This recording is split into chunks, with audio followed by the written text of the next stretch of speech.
Hello everybody, आज हम start करेंगे अपनी एडवांस टेंस की डे 6 की क्लास। आज इस क्लास के बाद आपको तकरीबन 450 क्वेश्चंस दिए जाएंगे, जिन क्वेश्चंस को करने के बाद आपका टेंस 110% अकॉर्डिंग टू एग्ज़ाम आपका क्लियर हो जाएगा। लेकिन उसको क्वेश्चंस को करने के लिए आपको समय लगेगा। मैं इस वीडियो के बाद आपको वो नेक्स्ट वीडियो में दे दूंगा और कैसे कैसे करना है मैं आपको वो भी बताऊंगा, ठीक है। तो चलिए आज की क्लास स्टार्ट करते हैं। आज का हमारा पहला एक रूल है जिसमें हमें याद रखना है, कोई भी काल्पनिक बात, कोई भी ऐसी बात जो काल्पनिक है नहीं हो सकती जब हम उसको एक्सप्रेस करते हैं और वो काम पास्ट में हो रखा हो चुका हो। जैसे एक मैंने एग्जांपल दिया कि आप अगर ईमानदारी से पढ़ते तो आप पास हो जाते।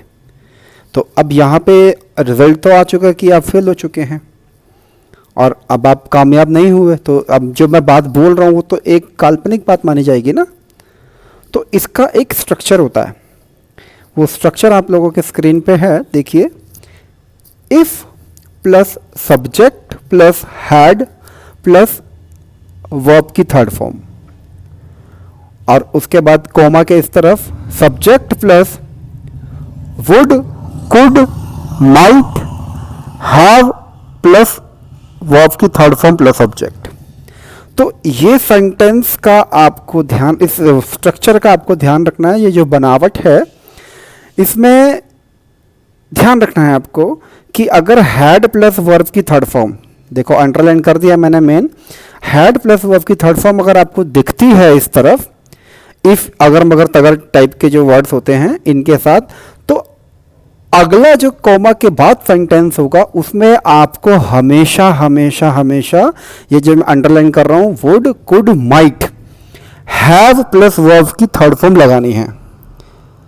जैसे एक example, if the police had come a little before, अगर पुलिस थोड़ा सा पहले आ जाती, the criminal would not have gone away, तो क्रिमिनल भाग नहीं पाता। अब ये बात तो तब उस समय की जा रही है जिस समय तक चोर तो निकल चुका है, पुलिस भी लेट आई थी, तो ये काल्पनिक बात है, ठीक है।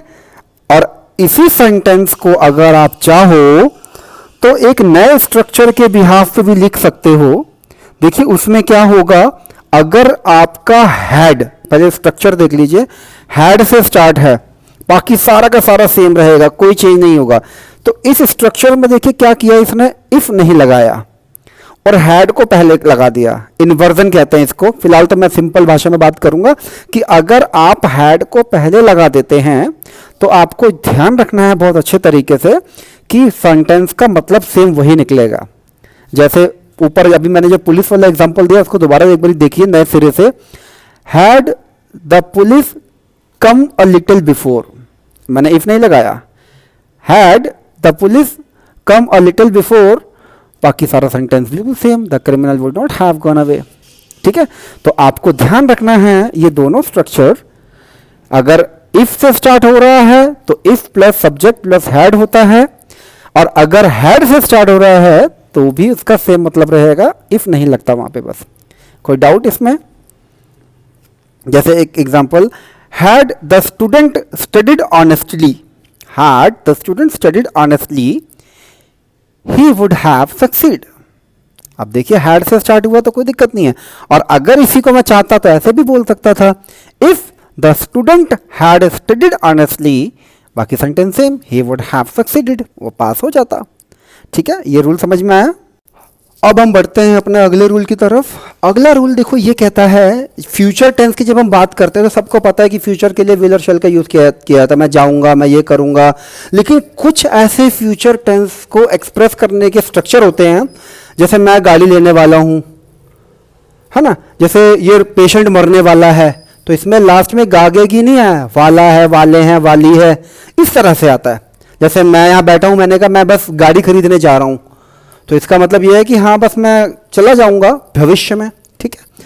तो इन सभी को एक्सप्रेस करने के लिए क्या होता है, छोटा सा फंडा है, सब्जेक्ट प्लस हैव या फिर subject plus is am are के बाद टू प्लस वर्ब की फर्स्ट फॉर्म लगती है। ये ध्यान रखिएगा, जब भी हैज़, हैव या हैड भी लगा लो, इनके बाद अगर टू प्लस वर्ब की फर्स्ट फॉर्म लगती है, इसका मतलब वह आपका भविष्य का काम है जो 100% आप करेंगे ही करेंगे। ठीक है।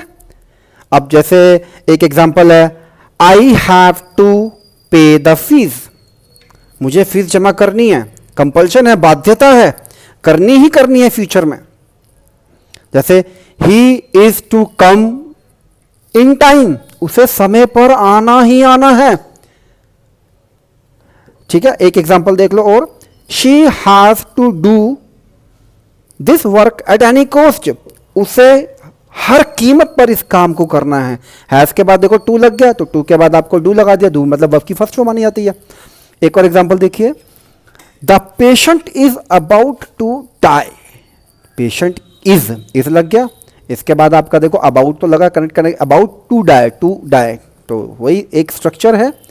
एक और देख लीजिए, he is going to write several books, he is going to write several books, तो ही इज लग गया, इसके बाद गोइंग लग गया, उसके बाद टू राइट लग गया, इसका मतलब ये भविष्य का काम है। क्लियर हो गया। अब आपको एक आखिरी रूल और देखना है, सिंपल सा है। कई ऐसे वर्ड्स होते हैं जिसमें हम समझते हैं कि जैसे मैंने बोला, अरे आपने महात्मा गांधी का नाम तो सुना ही होगा, अरे आपने महाभारत तो पढ़ी देखी होगी। तो इस तरह में के सेंटेंसेस में क्या होता है, संभावना होती है, जो इन्फरेंस होती है, जो अनुमान होता है वो 100% कि हाँ इसने ये देखा होगा, अगर ये इंडिया में है तो। जैसे you will have heard the name of mother Teresa, तो इस स्ट्रक्चर में देखो अंडरलाइन कर रहा हूँ, विल हैव प्लस वर्ब की थर्ड फॉर्म, यानी कि फ्यूचर परफेक्ट टेंस का ये फॉर्मूला होता है। जब भी आप कोई ऐसी लाइकलीहुड या इन्फरेंस की बात करेंगे तो आपको वहां पे फ्यूचर परफेक्ट टेंस का यूज करना है। ठीक है। अब मेरे इस चैनल पे जाएंगे, आपको टोटल 12 से 13 वीडियो मिलेंगी टेंस से रिलेटेड है, जिसमें 0 से स्टार्ट किया है। अगर कोई छोटी क्लास का बच्चा भी होगा वो भी वहाँ से पकड़ सकता है। धीरे धीरे करके मैंने क्लासेस को एडवांस कर दिया है।